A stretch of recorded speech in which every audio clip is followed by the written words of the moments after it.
Jeremias capítulo 7. A gente começa hoje uma série de mensagens sobre adoração.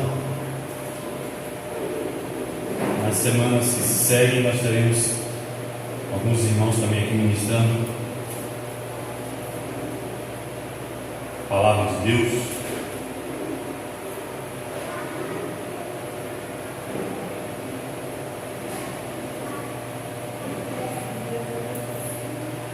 Glória a Deus. Jeremias capítulo 7, verso 1 até o verso 15. Hoje o Cristiane quis vir para o culto, mas não deu. Ela não estava se sentindo tão bem para estar aqui hoje. Mas Deus quiser, domingo ela está conosco, em nome de Jesus. Amém? Amém. A palavra que da parte do Senhor foi dita a Jeremias: põe-te à porta da casa do Senhor e proclama ali esta palavra e diz: ouvi a palavra do Senhor, todos de Judá, vós os que entrais por esta porta ou por essas portas para adorares ao Senhor. Assim diz o Senhor dos exércitos, o Deus de Israel: emendai os vossos caminhos e as vossas obras, e eu vos farei habitar neste lugar. Não confieis em palavras falsas, dizendo: tempo do Senhor, tempo do Senhor, tempo do Senhor é este. Mas se deveras emendais os vossos caminhos e as vossas obras, se deveras praticardes a justiça, cada um com o seu próximo, se não oprimirdes o estrangeiro e o órfão e a viúva, nem derramardes sangue inocente neste lugar, nem andardes após outros deuses para vosso próprio mal, eu vos farei habitar neste lugar, na terra que dei a vossos pais, desde os tempos antigos e para sempre. Eis que vós confiais em palavras falsas, que para nada vos aproveitam. O que é isso? Furtais e matais, cometeis adultério e furtais falsamente, ou jurais falsamente, queimais incenso a Baal e andais após outros deuses que não conheceis, e depois vindes e vos pondes diante de mim, nesta casa que se chama pelo meu nome, e dizeis: estamos salvos. Sim, só para continuares a praticar estas abominações. Será que esta casa que se chama pelo meu nome, será esta casa que se chama pelo meu nome um covil de salteadores aos vossos olhos? Eis que eu mesmo vi isto, diz o Senhor. Mas ide agora ao meu lugar que estava em Siló, onde no princípio fiz habitar o meu nome, e vede o que lhes fiz, por causa da maldade do meu povo de Israel. Agora, pois, visto que fazeis todas essas obras, diz o Senhor, e eu vos falei, começando de madrugada, e não me ouvistes, chamei-vos, e não me respondestes, farei também a esta casa que se chama pelo meu nome, na qual confiais, e a este lugar, que vos dei a vós outros e aos vossos pais, como fiz a Siló. Lançai-vos da minha presença, como arrojei a todos os vossos irmãos, a toda a posteridade de Efraim. Deus santo e justo, nós te louvamos e te exaltamos, e te pedimos, ó Deus, nesse momento, que os teus olhos, não apenas os teus olhos estejam sobre nós, mas também os teus cuidados, sim, os teus cuidados, que a tua mão possa nos conduzir, Deus, que os teus olhos como chamas de fogo, nos assistindo, possa fazer queimar a nossa consciência diante do Senhor, ou arder o nosso coração diante do teu altar, para que nós venhamos nos voltar para ti, Senhor, ó Deus, contristados, arrependidos e principalmente com um desejo ardente de iniciarmos perante ti, ó Deus, um novo caminhar, um novo propósito de vida na tua presença, adorando ao Senhor em espírito e em verdade. Toma a nossa vida em tuas mãos, aplica, Senhor, a tua palavra em nossos corações. Essa é a nossa oração, no nome de Jesus, no nome de Jesus. Graças a Deus. Queridos, falar sobre adoração é um desafio muito grande, porque a adoração vai muito mais além do que aquilo que nós cantamos. Eu sempre digo na igreja, para os irmãos, que a adoração é muito mais do que apenas as nossas reuniões de terça, de quinta, de domingo à noite, domingo pela manhã. A adoração, ela é uma conjunção de coisas que nós trabalhamos ao longo da nossa vida, principalmente durante o nosso dia a dia. O que apresentamos na quinta, no domingo à noite aqui, no momento de adoração, de cântico ao Senhor, é um resultado da nossa vida no dia a dia. Então, a adoração, quando pensamos sobre adoração, a verdadeira adoração, o que nos vem à mente? Sobre como nós refletimos adoração a partir das Escrituras. Quando a gente vai para o Antigo Testamento, a gente vê um povo que foi escolhido por Deus, que foi chamado por Deus para adorá-lo com exclusividade. Deus não dividiu, Deus não divide e Deus não dividirá a sua glória com ninguém, nem com aqueles que ministram a sua palavra, nem com aqueles que ministram a adoração na presença dele, convidando a igreja do Senhor a adorar a Deus, e nem com aqueles que arrogam para si a prerrogativa de que eles são homens de Deus ou mulheres de Deus na terra, e de modo que aquilo que eles falam vão acontecer. Deus não fez isso no passado e Deus não fará no presente, porque Deus, além de ser um Deus exclusivo, Ele é um Deus único, santo, justo, verdadeiro. Então Deus escolheu um povo para si no Antigo Testamento. Ele deu extensão a esse povo e Ele alcançou os nossos dias. A adoração do Antigo Testamento era uma adoração que se limitava ao templo. Se você observar o texto que foi lido nesta noite, fala justamente sobre isso. Um povo que fazia do templo um lugar não apenas de adoração, mas um próprio objeto de adoração. O povo tinha no templo um lugar de proteção contra os inimigos. O povo tinha no templo um lugar de glória. O povo tinha no templo um lugar onde não apenas Deus se manifestava, mas somente ali Deus falava com o seu povo. Então eles limitaram a adoração apenas ao templo do Senhor. Tanto é que ao invés de Deus ser adorado, o templo tomou o lugar de Deus na adoração. E quando Deus envia o profeta Jeremias no capítulo 7, depois de chamá-lo no início do seu livro, Deus mostra para Jeremias não apenas o desafio que ele tem pela frente, mas o desafio também que o seu povo tem de enfrentar todos os dias da sua vida. De modo que a adoração genuína, verdadeira, ela deve transcender esse lugar, transcender a nossa vida, deve ser algo trabalhado, conduzido e gerado no nosso coração pelo Espírito Santo de Deus. Um coração conduzido pelo Espírito Santo, uma vida conduzida pelo Espírito Santo, é uma vida que vai viver em constante adoração. Tem uma frase bem antiga que diz assim: adoração é um estilo de vida, porque o cristão, ele adora em todo o tempo.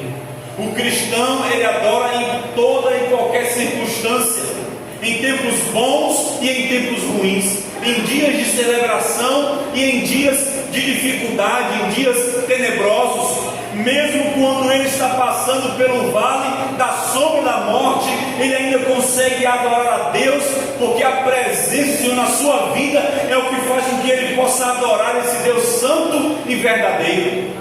Então, um Deus santo e verdadeiro exige do seu povo uma adoração sincera, genuína, verdadeira. A gente acompanhou a história da adoração ao longo dos séculos. A gente percebe que no século 21, cada tempo tem o seu contexto, né? e ela foi se desenvolvendo. Hoje a gente tem aquilo que muitos chamam de worship, adoração em inglês. Virou febre. E aí estampa isso em todas as mídias sociais, nas redes sociais, e fazem uma propaganda em cima dessa realidade. E no momento ali fica tudo muito bonito, tudo muito perfeito, porque houve ensaios, e deve ter mesmo, e deve ser assim mesmo. Mas parece que o significado da adoração, ela tem perdido o seu valor e a sua essência, porque as pessoas se reúnem, se ajuntam, mas muitas não estão com o coração de fato voltados para Deus. E se Deus usou o profeta Jeremias no passado para chamar a atenção do seu povo, Deus usa esse mesmo texto nesta noite para chamar a nossa atenção, para dizer para nós que a adoração segundo Deus se baseia em alguns princípios que não podem ser quebrados, que não podem ser negociados. Então, a adoração segundo Deus se baseia em uma correção de conduta, o antes e o depois. E o depois não pode ser como o antes, porque o depois tem um significado diferente, tem um propósito maior, tem uma finalidade não apenas temporária, mas eterna. Jeremias estava em um dos dias, talvez quem sabe, em que ele acordou e Deus lhe trouxe uma palavra ao coração. E Deus lhe inquietou, e Deus o conduziu até o templo do Senhor. No momento do sacrifício, Jeremias é conduzido por Deus até a entrada do templo do Senhor. E quando todos estavam preparados para oferecer sacrifícios a Deus, após talvez quem sabe dias de caminhada até aquele lugar de adoração, o Senhor então diz uma palavra por meio do profeta Jeremias. Versículo 2: põe-te à porta da casa do Senhor e proclama ali esta palavra, e dize: ouvi a palavra do Senhor, todos de Judá, vós os que entrais por essas portas para adorares ao Senhor. Então existia um ajuntamento, existia um tempo, um momento que o povo se reunia em torno da palavra de Deus, em torno do Senhor, no templo do Senhor, para cultuar a Deus. Como nos dias de hoje, nós temos dias de cultos. Por exemplo, nós temos domingo pela manhã, domingo à noite, terça à noite e quinta à noite. Algumas denominações têm horários e dias diferentes para se reunir, mas todos estão ali se reunindo em torno da palavra de Deus, para adorar a Deus e para aprender mais do Senhor e para desenvolver uma vida de comunhão com Deus e com o próximo. Esse sentido, esse significado tem perdido seu valor no meio cristão, porque muitos cristãos não conseguem compreender o valor da comunhão, não conseguem compreender o valor da conquista que foi gerada por Jesus Cristo, para que nós pudéssemos estar juntos adorando o santo nome dele. De modo que a adoração segundo Deus se baseia em uma correção de conduta. Deus deve ser adorado e não o templo. É o que Jeremias está declarando aqui. Deus exige a adoração do seu povo. Você não adora apenas no dia que você está bem. Você deve adorar a Deus em todo o tempo. Nós precisamos adorar a Deus em todo o tempo. À medida que nós adoramos a Deus, à medida que nós apresentamos a nossa vida perante o Senhor, e nós priorizamos, e nós colocamos Deus em primeiro lugar na nossa vida, nós estamos declarando para o Senhor que Ele não é apenas o alvo da nossa adoração, Ele é o centro da nossa adoração, Ele é o centro da nossa comunhão, Ele é o centro da nossa alegria, porque é Ele quem nos fortalece. Então Jeremias é muito claro, muito taxativo. Vocês que entram por essas portas para adorarem ao Senhor, sim, o Senhor dos Exércitos diz assim: emendai os vossos caminhos e as vossas obras, e eu vos farei habitar neste lugar. Quando Jeremias trouxe aquela palavra ao coração do povo do Senhor, ele estava ministrando uma palavra de conserto com o povo de Israel. Naquele tempo, o reino de Israel havia se dividido: reino do norte e reino do sul. E o povo não conseguia se colocar perante Deus de forma objetiva. Eles estavam na presença do Senhor quando estavam no templo, mas quando saíam do templo, eles davam vazão a tudo aquilo que desagradava o coração de Deus. Por isso o profeta declara: emendai os vossos caminhos e as vossas obras. Ou seja, voltem para Deus, busquem a face do Senhor, corrijam suas condutas perante o Eterno.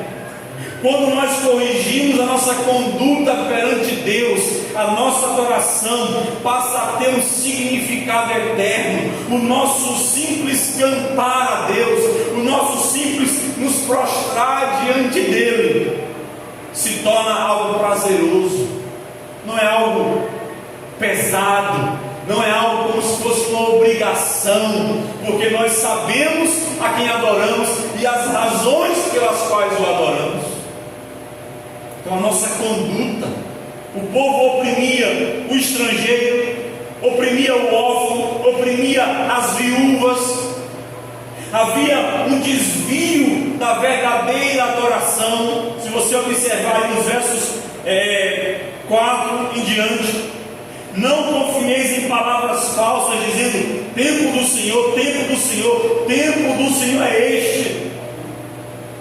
E ele completa: mas se deveras emendardes os vossos caminhos e as vossas obras, se deveras praticardes a justiça, cada um com o seu próximo, se não oprimides o estrangeiro e o órfão e a viúva, nem derramardes sangue inocente neste lugar, nem andardes após outros deuses para o vosso próprio mal, eu vos farei habitar neste lugar, na terra que dei a vossos pais, desde os tempos antigos e para sempre.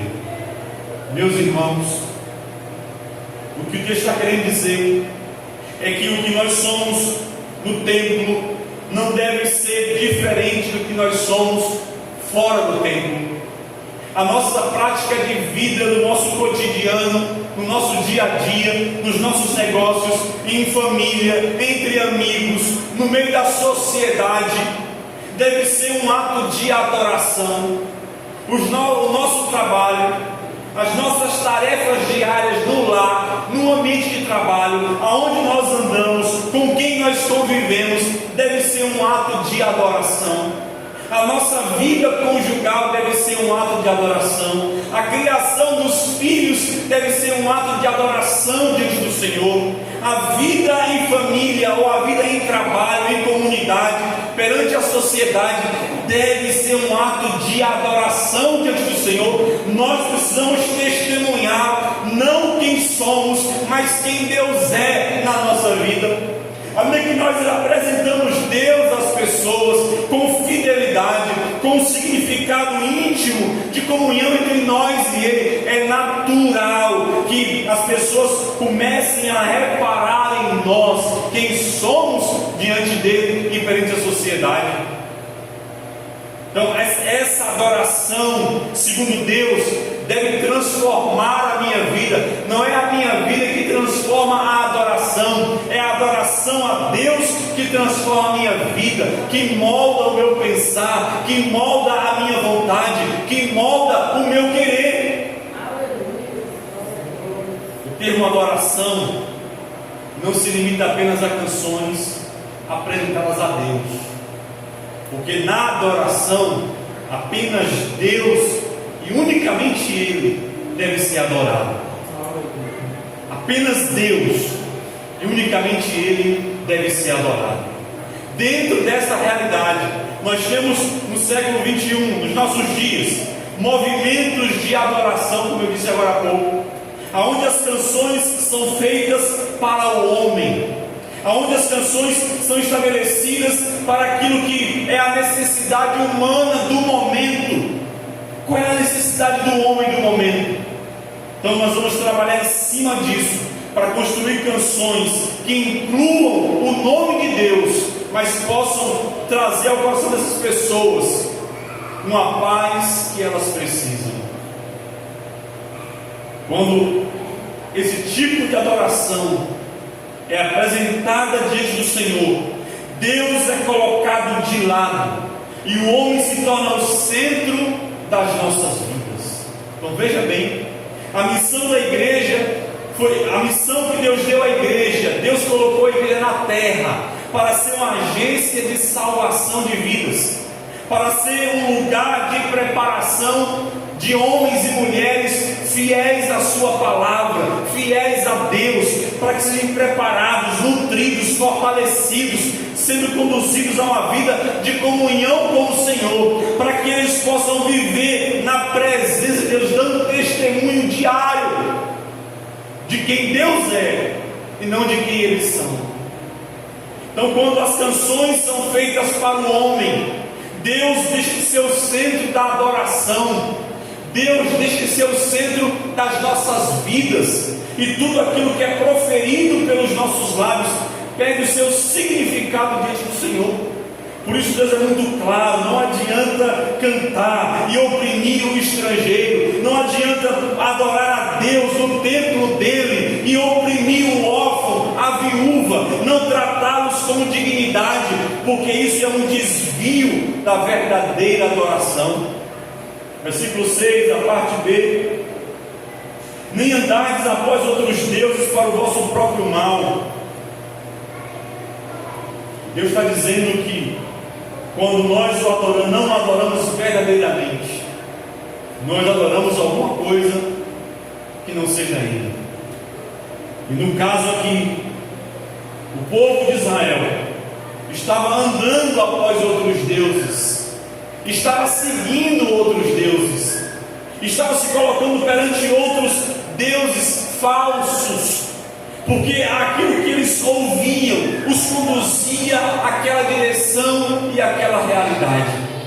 Essa semana eu conversava com alguém e falava da gravidade na vida de muitos cristãos que estão adorando o Deus das riquezas, mas não estão adorando o Deus dos céus, o Deus que é o dono do ouro e da prata, que é o dono de tudo e de todos, aquele que é poderoso para suprir todas as nossas necessidades.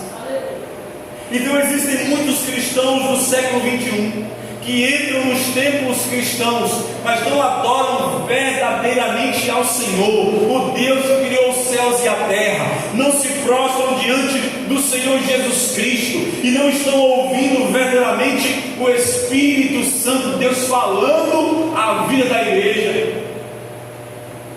Pastor, o que a gente faz? O texto é muito claro. Eu preciso emendar o meu caminho com as minhas obras. Eu preciso me voltar para Deus. Eu preciso centralizar Deus na minha vida. Eu preciso centralizar Deus na minha família. Eu preciso centralizar Deus na minha adoração.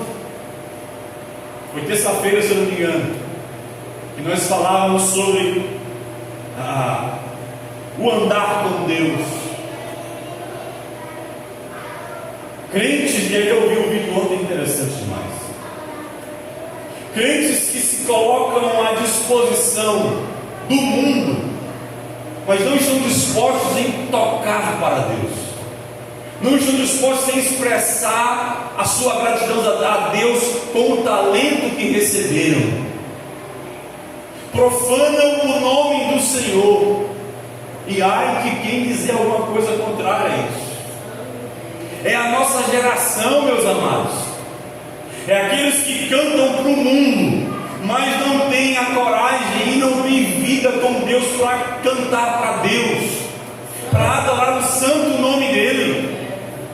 E essa é a nossa geração, uma geração desviada da verdade, uma geração afastada do trono da graça do Senhor, homens que não se submetem à vontade nem de Deus e muito menos da liderança espiritual, porque eles são independentes, porque eles alcançaram independência, porque eles acham que devem fazer o que podem fazer, como querem fazer. E aí eu dizia: Senhor, tem misericórdia, porque se eu uso o talento que Tu me deu para poder passar um tempo com os prazeres desta vida, que significado tem na minha vida a eternidade com Cristo? Nenhuma. Então o que devemos fazer? Devemos corrigir a nossa conduta, devemos corrigir os nossos passos, devemos corrigir o nosso olhar, devemos corrigir aquilo que nós professamos verbalmente e a maneira como nós vivemos diante daquilo que nós professamos. Precisamos unir a teoria com a prática, precisamos unir o poder com o conhecimento e precisamos nos submeter à vontade de Deus de acordo com a Sua palavra, para que Deus se agrade de nós, para que Deus se agrade da nossa vida, da nossa conduta, para que as nossas ações diárias se tornem um ato de adoração genuína diante do Senhor. E segundo, adoração segundo Deus se baseia em correção de conduta e numa vida cujo Deus é o centro. Quem é o centro da nossa vida? Por que nós respiramos? Se Deus, no piscar de olhos, ordenar que o ar que respiramos pare de circular, a humanidade toda morre. A gente viu, estamos vendo ainda, né? Tem gente morrendo de Covid por aí, não se engane não. Gente continua morrendo de Covid por aí. A gente viu milhares de pessoas morrendo no Brasil, fora do Brasil, no mundo inteiro, com uma simples pandemia. Agora imagine se o dono do universo fechar a válvula por onde o ar circula na Terra, o quanto de pessoas não irão morrer? Então, Deus é o centro da minha vida e o ar que eu respiro vem dele. Não é apenas uma obra da natureza gerando esse ar puro, não é obra da Amazônia, que ainda, como muitos dizem, é o pulmão do mundo, com tanto desmatamento que existe lá. Não, nós respiramos porque Deus nos permite respirar, nós vivemos porque Deus nos permite viver. E se Deus, pela sua graça, nos chamou à sua presença para vivermos de acordo com a sua vontade, Deus não pode ser menos do que isso na nossa vida. O que Deus é para você? O que Deus é para mim? Alguém poderia dizer: Deus é tudo. Mas quando a gente vai perceber o tudo, se torna em nada, porque não há obediência à sua palavra, não há obediência à sua vontade. Vivemos diante de um tempo que os cristãos precisam urgentemente se voltarem para a palavra do Senhor. Então, Deus deve ser o centro da nossa vida. Nós não devemos acreditar em falsas palavras, em falsas promessas. Versículo 8: eis que vós confiais em palavras falsas, que para nada vos aproveitam. O que é isso? Furtais e matais, cometeis adultério e jurais falsamente, queimais incenso a Baal e andai após outros deuses que não conheceis. E depois vinde-vos e vos pondes diante de mim, nesta casa que se chama pelo meu nome, e dizeis: estamos salvos. Aqui é o lugar onde eu me sinto seguro. Aqui é o ambiente onde Deus me traz tranquilidade ao coração. Mas as suas práticas diárias são perversas, são de desobediência, são práticas que envergonham e entristecem o Espírito Santo de Deus. Observe, gente, o povo furtava, o povo matava, o povo cometia adultério, jurava falsamente, eles quebravam todos os mandamentos de Deus mas eles corriam para o templo e corriam como um animal para ser sacrificado ao Senhor, e dizia: nós estamos salvos aqui. O templo não salva ninguém. A oração forte do homem mais ungido da terra não salva ninguém. Somente uma vida cujo Deus é o centro sentirá prazer em se colocar diante do Senhor arrependido, e se algum pecado cometer, haverá abandono dele, haverá confissão e haverá humilhação diante do Senhor, porque Deus é o centro da nossa vida. Deus é o centro da nossa existência. Não devemos apenas não acreditar em palavras falsas, mas observe, Deus não aceita a adoração de lábios mentirosos. Deus não aceita a adoração daqueles que juram falsamente, daqueles que furtam, daqueles que matam, daqueles que cometem adultério, daqueles que criam os seus próprios ídolos. Porque hoje nós temos uma visão de adoração para cada canto e para cada lugar. Hoje tem a igreja do worship, da adoração, que é aquela igreja, né? Toda jovem, toda. Temos aquela igreja mais conservadora. Temos vários modelos de igreja hoje em dia. Pastor, qual é o modelo de igreja que a gente precisa hoje?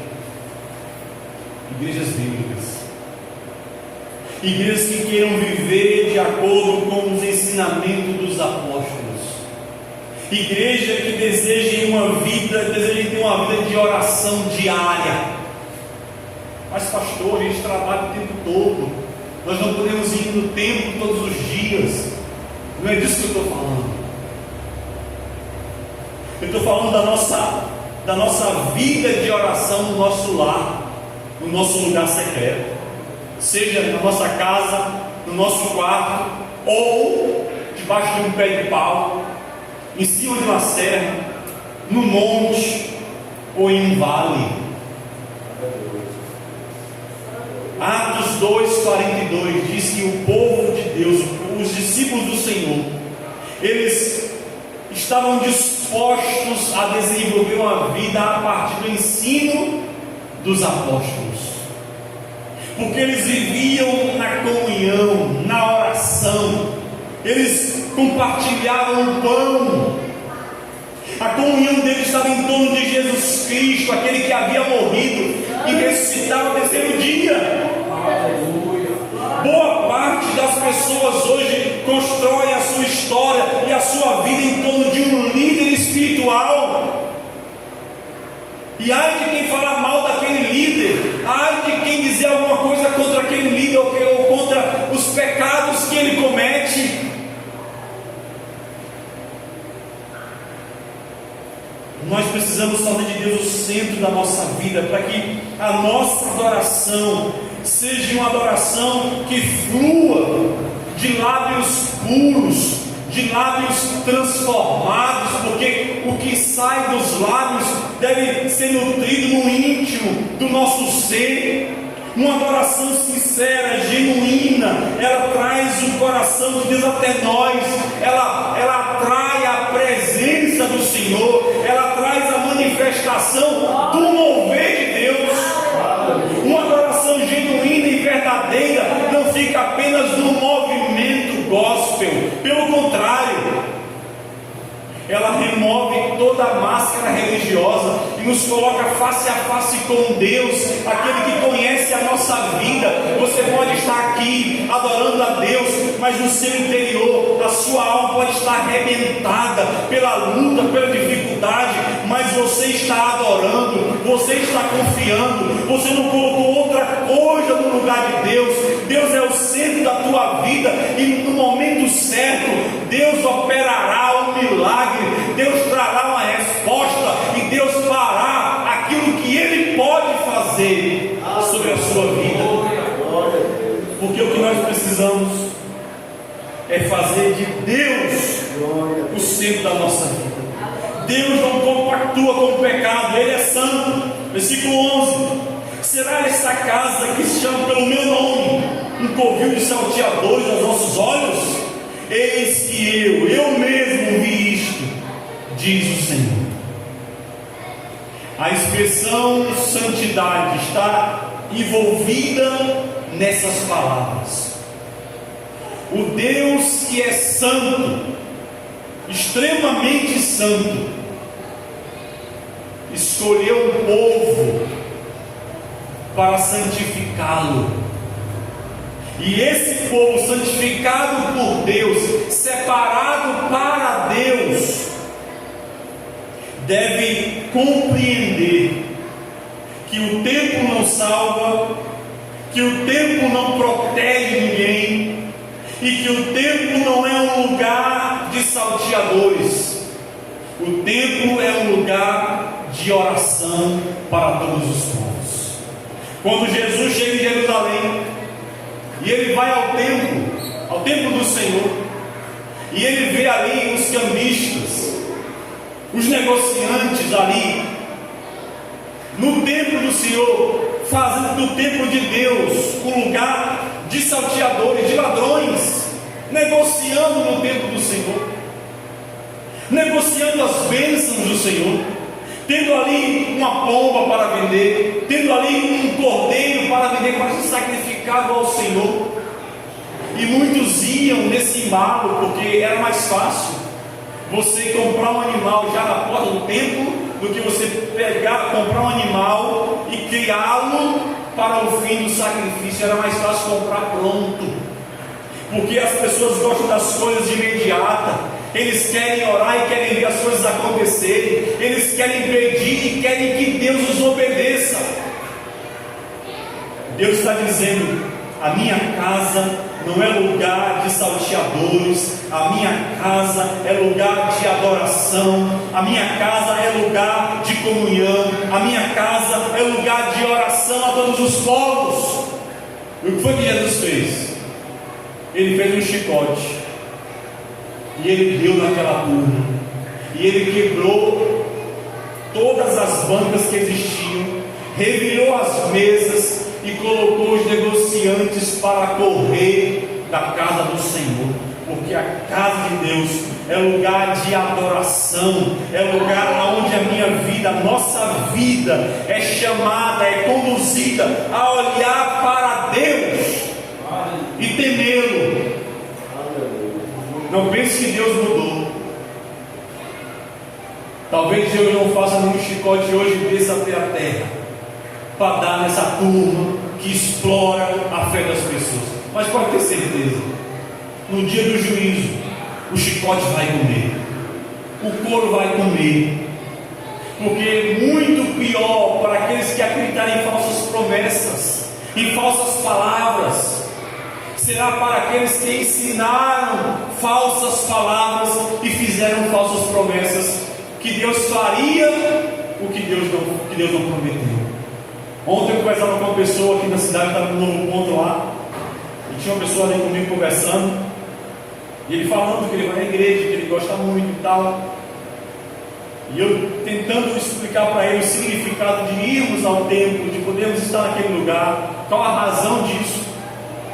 E ele chegou num ponto de falar da mãe dele que era enferma e estava em uma cadeira de roda, e chegou um suposto pastor e disse que aquela senhora, se fosse até o templo à noite, ela seria curada naquela noite, que ela ia na cadeira de roda daquela hora, 3 da tarde até as 6 da noite. Depois disso ela iria sair dali andando, e no outro dia ela estaria fazendo café para eles e o almoço para eles. E o povo simples se encheu de coragem e foi para o templo. Aquela mulher chegou ali, aquele obreiro colocou ela na frente, quase o culto todo, e começou a orar para Deus curar aquela mulher, e mandou ela levantar. Ela quase cai. Resultado, ela saiu da cadeira de roda, voltou para casa na cadeira de roda, e todos os familiares que foram com ela se frustraram. Falsas promessas. Nós não podemos dizer o que Deus não disse. Se Deus falou, Ele cumpre. Mas se Deus não falou, com a minha palavra. Deus tem compromisso com a sua palavra. Deus cura, mas Deus não cura na hora que eu ordeno, Deus não cura na hora que eu quero, Ele cura na hora que Ele quer e na hora que Ele bem entender. E quando Ele cura com um propósito para a glória dEle. Então Deus convida o povo de Israel a olhar para o passado, corrija a sua conduta e me coloca no centro de suas vidas. E aí no versículo 12 e 13: mas ide agora ao meu lugar, que estava lá em Siló, onde no princípio fiz habitar o meu nome, e veja o que lhe fiz, por causa da maldade do meu povo de Israel. Se nós voltarmos um pouquinho na história, nós temos ali em Josué capítulo 18, verso 1, um momento onde o povo de Deus se estabelece em Siló, e ali eles passam a residir, ali eles estabelecem acampamento, e eles então também acampam ali o tabernáculo do Senhor, que era uma espécie de templo, mas era móvel.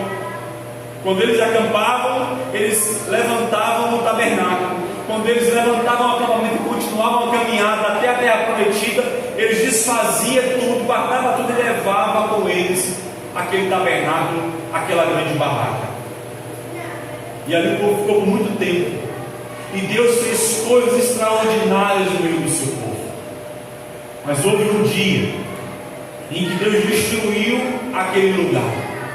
E aí lá em Samuel, os primeiros capítulos de Samuel, nós temos ali os relatos de que Deus permitiu que povos invadissem aquelas terras, destruíssem o tabernáculo do Senhor, levassem a arca da aliança do Senhor, e os dois sacerdotes, Ofni e Finéias, que eram filhos do sacerdote Eli, que profanavam o nome do Senhor, que não estavam fazendo de acordo com a vontade de Deus, fossem mortos naquele lugar.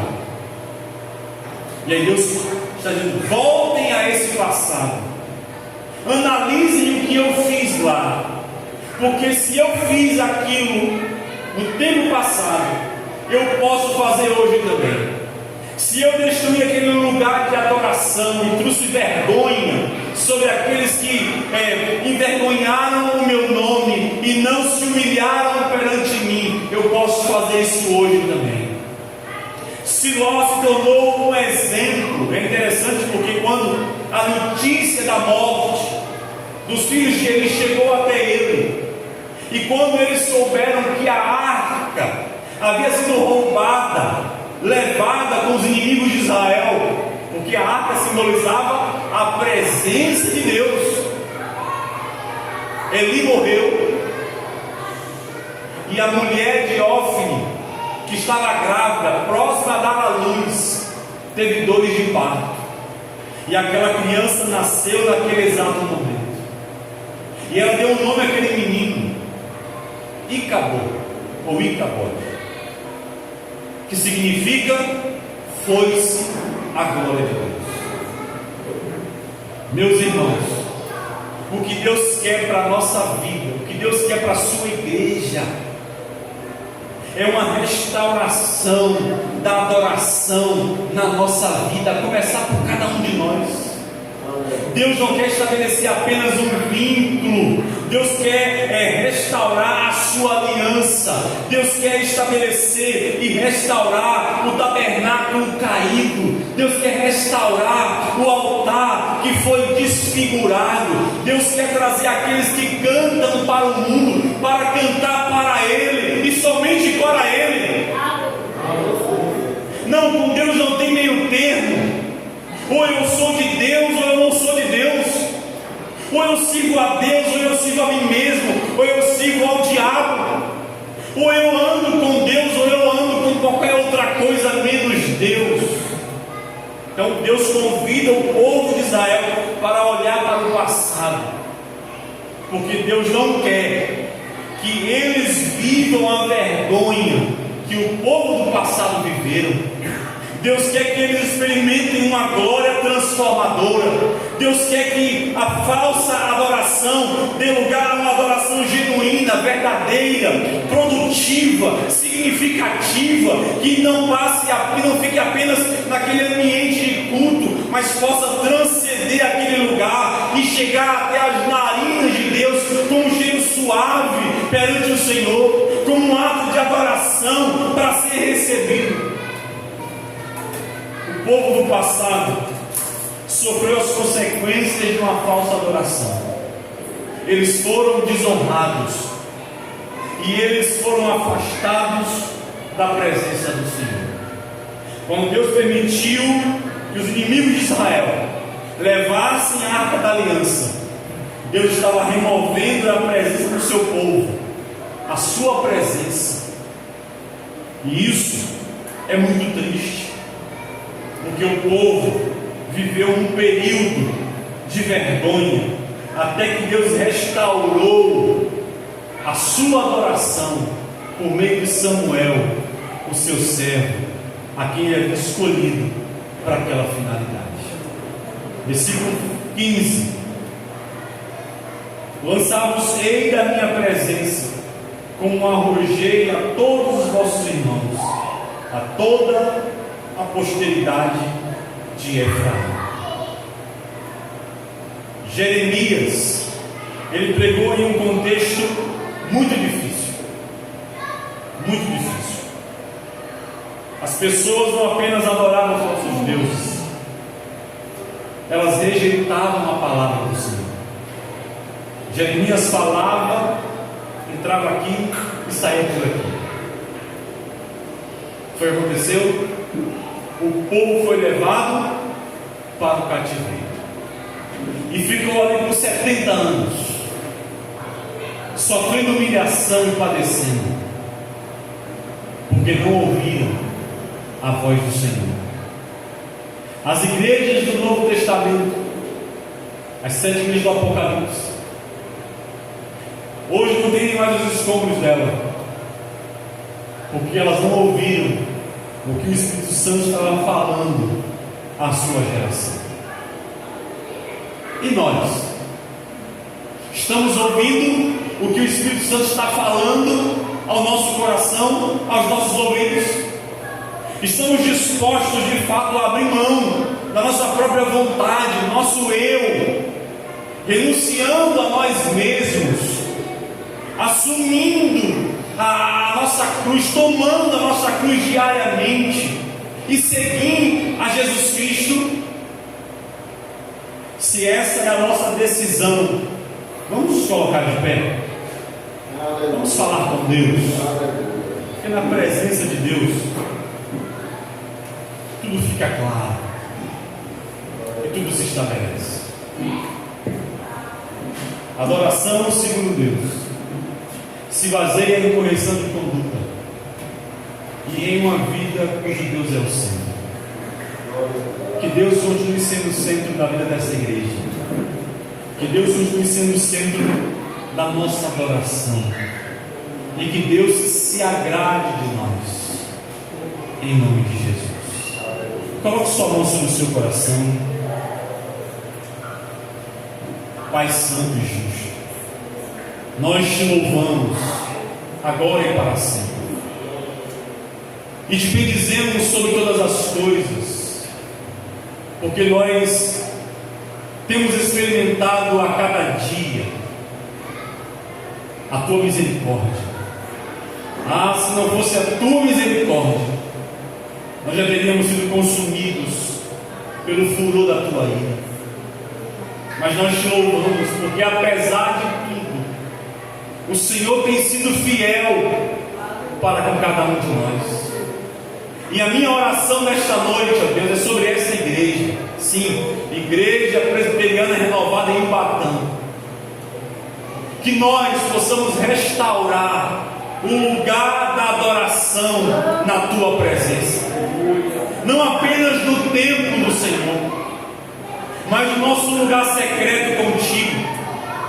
Que a nossa vida de oração no lugar secreto tenha significado, que nós passemos a dar valor de verdade a tudo aquilo que nós temos colocado perante Ti, e acima de tudo, aquilo que o Senhor fez, para que nós pudéssemos ser quem somos na Tua presença. Toma cada vida aqui em Tuas mãos, ó Deus, visita cada vida que ouvirá e assistirá esta mensagem, ó Deus, em nome do Teu Filho Jesus Cristo. Deus, continua, Pai, moldando a nossa vida de acordo com o Teu querer, de acordo com a Tua vontade, estabelecendo a cada dia princípios verdadeiros em nosso meio, para que a nossa comunhão seja uma comunhão também genuína e verdadeira, assim como a nossa adoração a Ti. Nós oramos assim, no nome de Jesus Cristo, em nome de Jesus. E agora, irmãos, que o amor de Deus, o Pai, que a graça soberana do Senhor repouse sobre todos nós, e todos digam